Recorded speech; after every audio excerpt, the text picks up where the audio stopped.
Hello, once again, Star Wars and Unboxing fans. Welcome to another episode of Darth Tube, a Star Wars Unboxing Show.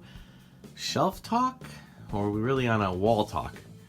I guess we could say we're on a wall talk today because I wanted to kind of feature this week's episode on one of the great collectibles of the past, not just for Star Wars, but for really all things genre from every TV show, movie, franchise, and that is the Hamilton Collection plates.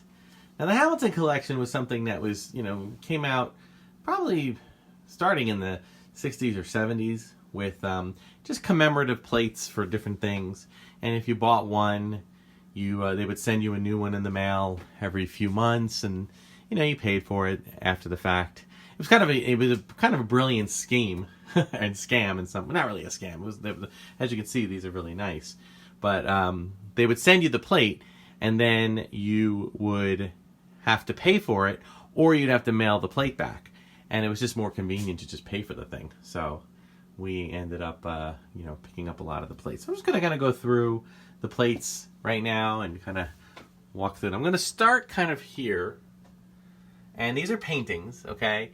Some of them look very real or look like images out of the movie, but they are in fact paintings. This is the, obviously, the AT-ATs on Hoth, and I'm not going to take them all off, but I'm just going to take this one off, just so you can see.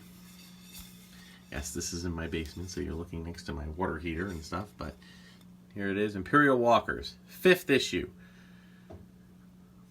The Star Wars Plate Collection, plate number 4132U. 14 firing days, which makes it seem like it's really, really, really rare. But I think 14 firing days, I could fire up a lot of these plates. And it's 1987. And it should not be used for eating. Which I can't believe that they actually have to say that. So yeah. Okay, and then over here we've got the Star Destroyer chasing the Rebel blockade runner. So that's really cool. Over here we got the Snow Speeder. A lot of these are based a little bit on Ralph McQuarrie art. Sometimes they're based on very famous still images. Sometimes you can see that the art isn't always that great. Here's a Luke and a Yoda, and you can see Luke looks a little odd. But still, it's a cool piece. I want to say something about this one makes me think it's the first. Nope, I was totally wrong. It's 6th. I don't know if I have the entire plate series, but I'll take a look. Okay. Oh wait, maybe Han. Here's Han with the Cantina band in the back. Yeah, that's right. Han was 1st issue, so that was the first one that came in the mail, and it was cool. It was neat to have it. Of course, then here I was. I will tell you, in the 80s. I was not a full-blown adult. I was probably in high school when I was collecting these plates. So my parents were very good enough and were nice enough to help me with these. That's one of my favorites. Luke fighting Vader, the Emperor looking on. Really cool. They still have stuff like this now. They have the Bradford Exchange. Those, if you look on previous episodes, I've had some. They're like little, almost like Star Wars' answer to like Dickens Village or Department 56, little statuesque little like dwellings, environments. They have a train set that they've done. Here's Luke and Leia with all the creatures, and it looks like they focus me. It's very a hodgepodge. You got your Emperor, you got your Admiral Akbar, you got Boba Fett again, you got Bib Fortuna and Jabba, you got the Biker Scout, an Ewok, and then you got the Star Destroyers, TIE Fighters, and partially completed Death Star. Here you have Luke, Leia, 3PO, Obi-Wan. Now I want to say that this one might not be the same. Yeah, this was the Star Wars Trilogy Collection. So this one, these top 3, Jedi, Star Wars, Empire Strikes Back, was a different set entirely. Okay? And then there's one more coming up down here that I want to show you. Actually, now that I think about it, this might be a different set too. Yeah, these are the space vehicles. All right. So we have a couple of plate design. We have a couple of plate collections here. We got the original Star Wars plate collection, which this one, and this one, and this one are all part of. Okay. Then you got these three, which are part of the trilogy collection, back when there was just a trilogy. Then you got the Snowspeeder, and the Star Destroyer, which is part of the vehicle collection. And then down here, you've got a special one that was for the 10th anniversary of Star Wars, 77 to 87. And you think I'm done? No, I'm not done. We got to come over here. And we've got the Falcon, which is part of the vehicle collection. The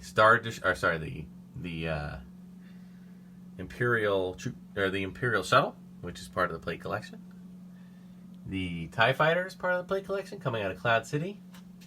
The B-Wing and A-Wing fighters, unfortunately, you can see this plate has had better days. It fell and broke, so I glued it together. It's hard to see, but there's your X-Wing and TIE Fighter. There's your sail barge. So those are your plates. And for a bonus thing, since we're just kind of talking things that are in the collection, what else we got here? Well, here's this place I like to hang some badges. Here's my 4-day adult badge from Celebration 5, which along with that came a few other extra badges. My Forcecast fan party, which is now Rebel Force Radio. I know, some people are fans, some people are not. More recent, the Galactic Spectacular Dessert Party at Hollywood Studios. I believe they're still doing that when the parks open back up again, if they're still doing that. Highly recommend it. These are kind of like the Easter baskets that have come out over the years. You got your Yoda, you got your First Order Stormtrooper, you got your big Yoda Easter basket, you got your... Why do I have big... Oh, they're Star Wars big pens. That's why I have big pens up here. You got another First Order hard one. You've got a... I'll come back to that. You've got your Clone Trooper Rex. And then this is the Space Slug Oven Mitt with Millennium Falcon inside.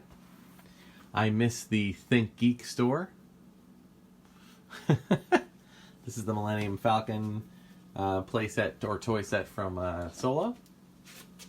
Got a few odds and ends here. You got a Imagine ink set. You have a little small vehicle set there.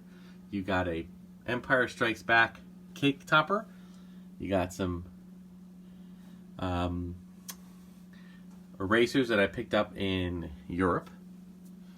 We got another lanyard here.